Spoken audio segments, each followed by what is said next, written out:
তালাক দেওয়ার পরও দুজনে পুনরায় সংসার করে, এটা কতটুকু বৈধ?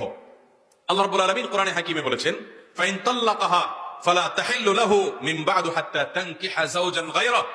যদি কোন স্বামী তার স্ত্রীকে এক, দ্বিতীয় এবং তৃতীয়, প্রথম এবং দ্বিতীয়র পর তৃতীয় তালাকে যদি দিয়ে ফেলে, তাহলে ওই স্বামীর জন্য সেই স্ত্রী আর হালাল নয়।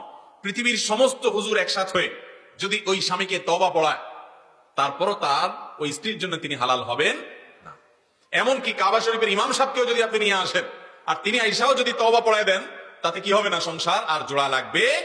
আমি সবসময় বলার চেষ্টা করি, যারা বিবাহিত তারাও শুনে রাখেন, যারা অবিবাহিত তারাও শুনে রাখেন, মনে রাখবেন, দাম্পত্য জীবনে স্বামী স্ত্রীর মধ্যে শত ভেজাল লাগুক, শত গন্ডগোল লাগুক, শত অশান্তি হোক, খবরদার কিছু হলেই তালাক শব্দ মুখে উচ্চারণ করবেন, তালাকের কথা মুখে বলবেন না। এটা এত ছেলে খেলা না, এটা খুব ডেঞ্জারাস বিষয়। একবার বলে ফেলবেন, ব্যবহার করে ফেলবেন, তালাক হয়ে যাবে। এরপর এসে হুজুরের কাছে কানলেও সম্পর্ক জোড়া লাগানো সম্ভব হবে না, যদি ওই রকম তালাকে মোগাল্লাজা হয়ে যায়। এক তালাক দিছেন, বাঁচার উপায় আছে। দ্বিতীয় তালাক দিছেন, কখনো সেকেন্ড টাইম কখনো বলছেন, বাঁচার উপায় আছে। এরপরে যদি তৃতীয়বারও বলে ফেলেন তো শেষ, আর তাকে স্ত্রী হিসেবে গ্রহণ করতে পারবেন। এমনকি নতুন করে বিয়ে পড়ালেও সম্পর্ক আর জোড়া লাগা যাবে। কত মানুষ আমাদের কাছে এসে চোখের পানি ফেলে দেয় যখন মাসালা জিজ্ঞাসা করতে আসে। মাসআলার উত্তরে দেখা যায় যে তালাকে মোগাল্লাজা হয়ে গেছে এবং স্বামী স্ত্রী হিসেবে আর থাকার সুযোগ নাই। নতুন করে বিয়ে পড়ালেও কোনো কাজ হবে না। এই মাসআলা শোনার পর এক দুইটা বাচ্চাও আল্লাহ দিয়ে দিছি, সুন্দর সংসার। শয়তানে মাথা গরম করায়া তালাক দেওয়াই দিস, মানুষরূপী শয়তানরা ফুসলিয়া ফাসলিয়া তালাক দেওয়াই দিস। এরপর চোখের পানি ফেলে, কিন্তু জোড়া লাগানোর সুযোগ আর।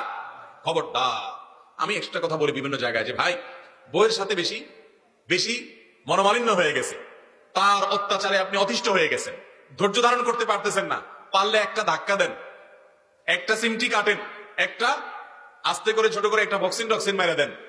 যদি বেশি উল্টাপাল্টা করেন আপনার বিচার করা যাবে, এটার একটা বিহিত হবে। কিন্তু তালাক মেরে বসে থাকবেন, এটার বিহিত করা যাবে। কথায় কথায় তালাক, এটা ছোট লোকরা দেয়। অনেক ছোট লোক স্বামী আছে, কিছু হলেই কথায় কথায় তালাক দেয়। আবার ছোট লোক কিছু বউ আছে, কিছু হলেই গাট্টি বসকা ঠিক করে বলে বাবার বাড়ি গেলাম। এই দোনোটাই ছোট লোক। এই দোনোটাই কি? কিছু বন্ধু আছে ছোট লোক বন্ধু, যুবকরা ভালো বুঝবেন, কথায় কথায় কাট্টি দেয়, কথায় কথায় কিছু হলে বলে কাট্টি, আর কথাবার্তা বলে না, আরে ব্লক করে ফেলছে, আছে না এরকম? এগুলো হলো ছোট লোক। ঠিক একইভাবে ওই স্বামীগুলা ছোট লোক, যারা কিছু হলেই তালাকের কথা বলে। ওই মহিলাগুলো ছোট লোক, যারা কিছু হলেই বলে তোমার সংসার রেখে আমি বাবার চলে গেলাম। কি বাবা, একটা সম্পর্ক এমনি হয় না, বিধায় খুব সাবধান থাকতে হবে।